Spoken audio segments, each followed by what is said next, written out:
grade 5 and welcome to another maths lesson with your maths teacher Sabah. हम बात कर रहे हैं आपकी टेक्स्ट बुक के चैप्टर नंबर 6 की अबाउट द यूनिटरी मेथड और इसमें आज हम कंप्लीट करेंगे एक्सरसाइज 6b को. क्वेश्चन नंबर 4 के बारे में बात करेंगे and then we'll move on and get to work. Exercise 6b के पहले 3 क्वेश्चंस हमने मुकम्मल कर लिए हैं. क्वेश्चन नंबर 4 है that you have to simplify the ratios. जब आपने रेशियोज को सिंप्लीफाई करना होता है तो बहुत इजीली आप उनको सेम फैक्टर से डिवाइड करते हो. जैसे कि हम देखेंगे पार्ट ए में 20:45. आप फौरन सोचें कि 20 और 45 के कॉमन फैक्टर्स क्या हो सकते हैं and the first thing that comes to your mind is 5. तो आप जब दोनों को 5 से डिवाइड करते हो 20 डिवाइडेड बाय 5 क्या होता है? So you will divide both of them by 5. 20 divided by 5 is 4. 45 divided by 5 is 9. तो आपका आंसर आ गया 4:9 और ये है आपकी सिंप्लीफाइड रेशो. अगर हम पार्ट डी देखें 2 weeks रेशो 10 days. अब आप इसकी रेशो इस तरह कैलकुलेट नहीं कर सकते. इसकी वजह क्या है कि एक यूनिट वीक्स है, दूसरा डेज है. दोनों को सेम यूनिट में लेके आए. हम वीक्स को भी डेज में कन्वर्ट कर देते हैं. एक वीक में कितने दिन होते हैं? 7. तो 2 वीक्स में कितने दिन होंगे? 14. तो 2 वीक्स का मतलब है 14 डेज रेशो 10 डेज. अब आपने सिंपली 14 और 10 की रेशो जो है उसको निकालना है. 14 और 10 दोनों किससे म्यूचुअली डिवाइड हो सकते हैं? 2 से. So when you divide both of them by 2 you get 14 divide by 2 is 7. 10 divide by 2 is 5. तो आपका आंसर क्या आ गया? 7:5 in simplified form. Part F है 1 meter ratio 20 centimeters. Again units मुख्तलिफ हैं तो हम इसको नहीं कर सकते सिंप्लीफाई. हम क्या करेंगे? मीटर्स को भी सेंटीमीटर्स में लिख देंगे. 1 metre is equal to 100 centimetres. तो यानी 1 मीटर की जगह 100 सेंटीमीटर लिख दिया और 20 सेंटीमीटर एज इट इज आ गया. दोनों के अब यूनिट सेम हो गए हैं. 100 और 20 के दोनों के कॉमन फैक्टर्स क्या हैं? दोनों 20 से डिवाइड हो सकते हैं. आप जब दोनों को 20 से डिवाइड करोगे 100 डिवाइड बाय 20 क्या होता है? 5 और 20 डिवाइड बाय 20 क्या होता है? 1. तो आपका आंसर आ गया 5:1. This is your simplified form. 8th part जो आखिरी पार्ट है इस क्वेश्चन का 300 grams ratio 2.1 kilograms. Again grams है, किलोग्राम्स है. हम क्या करते हैं? हम किलोग्राम्स को भी ग्राम्स में तब्दील कर देते हैं. 1 केजी में 1000 ग्राम होते हैं तो हम इसको 1000 से मल्टीप्लाई करेंगे. 2.1 into 1000. डेसिमल को मूव किया जा सकता है 3 दफा टुवर्ड्स द राइट और आपका आंसर आ जाएगा 2100 ग्राम्स. तो 300 ग्राम्स रेशो 2100 ग्राम्स आपने कैलकुलेट करना है. अब अगर आप दोनों को 300 से डिवाइड करो 300 divide by 300 is 1 and 2100 divide by 300 is 7.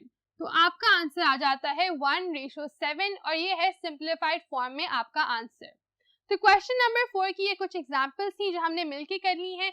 बाकी जो 1-2 पार्ट्स रह गए हैं आपने वो खुद से कंप्लीट करने हैं इसी मेथोडोलॉजी को इस्तेमाल करते हुए जो कि बिल्कुल भी मुश्किल नहीं है. अब हम चल के देखते हैं हमारे वर्ड प्रॉब्लम्स को. तो एक्सरसाइज 6b के बाद जो वर्ड प्रॉब्लम्स आपको दिए गए हैं उनको अब हम देखेंगे. क्वेश्चन नंबर 1 है Sultan can colour in 6 hours 4 paintings. 6 घंटे में वो 4 पेंटिंग्स बना सकता है. In 15 hours he can colour. अब आपने बताना है कि 15 घंटों में वो कितनी पेंटिंग्स बनाएगा. उसका तरीका क्या है? रेशो की फॉर्म में आप लिख सकते हो 6 hours में उसने 4 पेंटिंग्स बनाई है तो वो 15 hours में कितनी पेंटिंग्स बनाएगा. अब पहले तो आप डिफाइन करो कि डायरेक्टली प्रोपोर्शनल है या इनडायरेक्टली. ऑब्वियसली जितना ज्यादा टाइम होगा उतनी वो ज्यादा पेंटिंग्स कलर करेगा. तो हमें पता है कि ये डायरेक्टली प्रोपोर्शनल है. डायरेक्टली प्रोपोर्शनल में आप इन दोनों वैल्यूज को मल्टीप्लाई करते हो. 4 into 15 क्या होता है? इट्स 60. तो 4 into 15 किया 60 और 6 से डिवाइड किया तो आपके पास x आ जाएगा. 60 डिवाइड बाय 6 इज 10. तो आपका आंसर आ गया 10. ही can colour 10 pictures in 15 hours. It was as simple as that. तो आपने सिंपली क्या किया है, एक दफा फिर से गो थ्रू कर लेते हैं. आपने लिखा है कि 6 आवर्स में वो 4 पेंटिंग्स कलर करता है. 15 आवर्स में उसने कितनी पेंटिंग्स कलर करनी है ये हमने फाइंड आउट करना है. क्योंकि क्रॉस मल्टीप्लाई करने से सम जो है वो सेम आएगा, तो इन दोनों को हम मल्टीप्लाई करते हैं. तो इनको जब हम मल्टीप्लाई करेंगे 4 into 15 should be equal to 6 into x. उसके लिए आप क्या करते हो, आप 4 को 15 से मल्टीप्लाई करते हो और 6 से या यहाँ पे जो नंबर होता है उससे डिवाइड करते हो. आंसर आ गया 10. अब अगर आप x की जगह पे 10 की वैल्यू पुट इन करो और देखो कि क्या ये दोनों वाकई इक्वल हैं. 4 into 15 क्या होते हैं 60, 6 into 10 क्या होते हैं 60. हमें पता चल गया कि यहाँ पे जो करेक्ट नंबर है वो 10 ही है. Hence he can color 10 paintings in 15 hours. That was it for question number 1. अब देखते हैं question number 2. Latif ran a distance in 2 hours 10 kilometers. How much time will he take to run 7 kilometers? अब हमें पता है कि उसको क्या करना है, उसको टाइम लगा है 10 किलोमीटर भागने में 2 घंटे, तो उसको 7 किलोमीटर भागने में कितना टाइम लगेगा.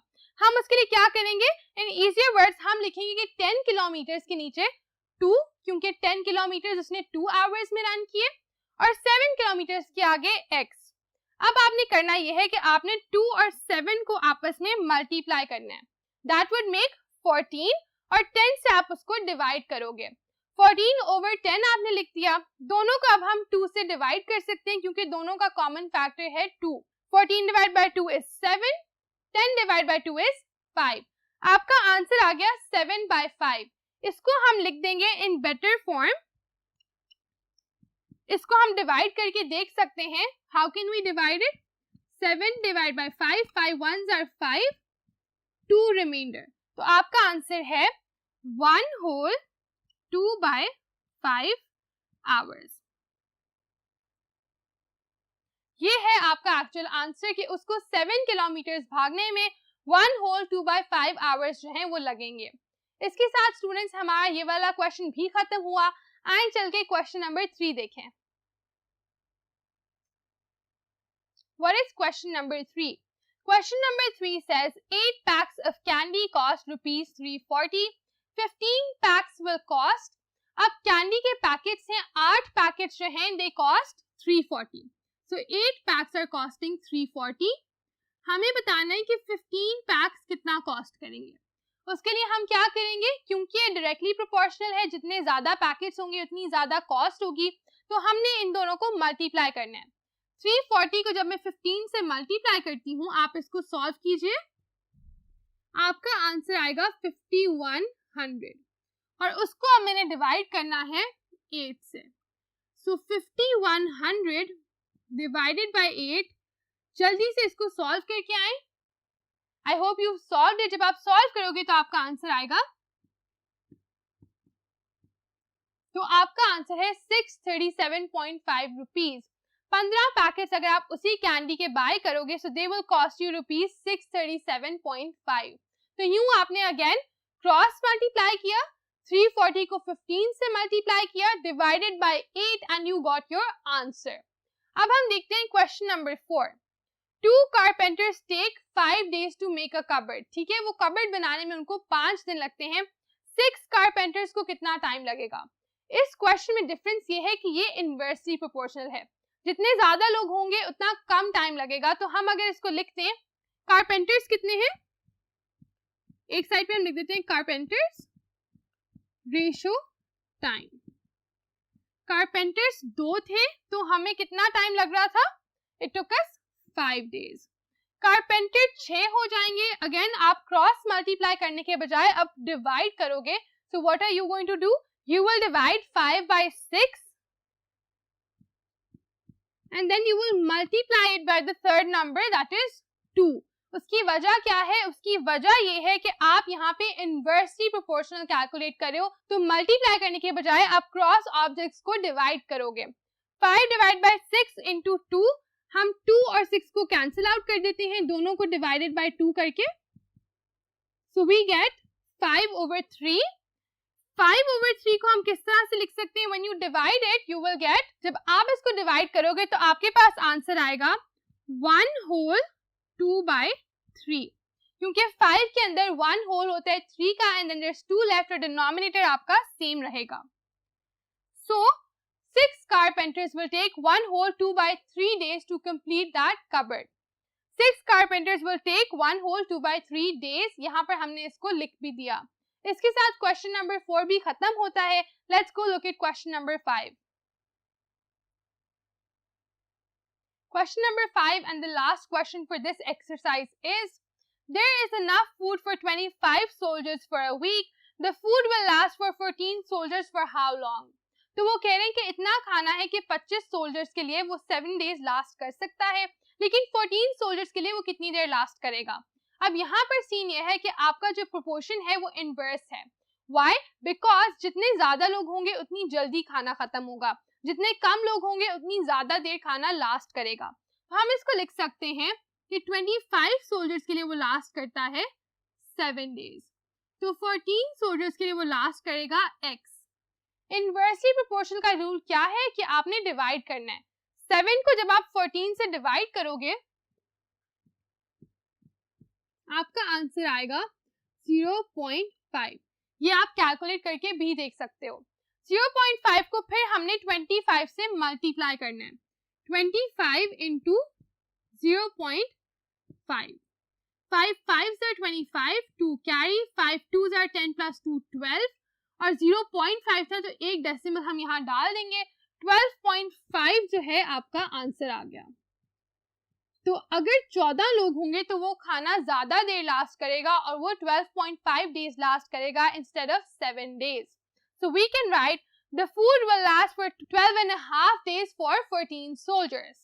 इसके साथ स्टूडेंट्स हमारे रेशियो वाले जो एक्सरसाइजेस हैं they come to an end. इस चैप्टर में हमने अंडरस्टैंड किया है यूनिटरी मेथड को, रेशियो को, प्रोपोर्शन को और उनके हिसाब से वर्ड प्रॉब्लम्स भी किए हैं. मैं उम्मीद करती हूँ कि आपको काफी हद तक समझ आ गया होगा. कोई कंफ्यूजन अगर रह गई है आप फिर से एक दफा लेक्चर को रिव्यू करें and you will understand it very easily. It's a very fun concept and a very easy one if you grasp it properly. Having said that यहाँ पर आज का लेक्चर खत्म होता है. अगले लेक्चर में मिलेंगे चैप्टर नंबर 7 के साथ. Until then, take care of yourselves and Allah Hafiz.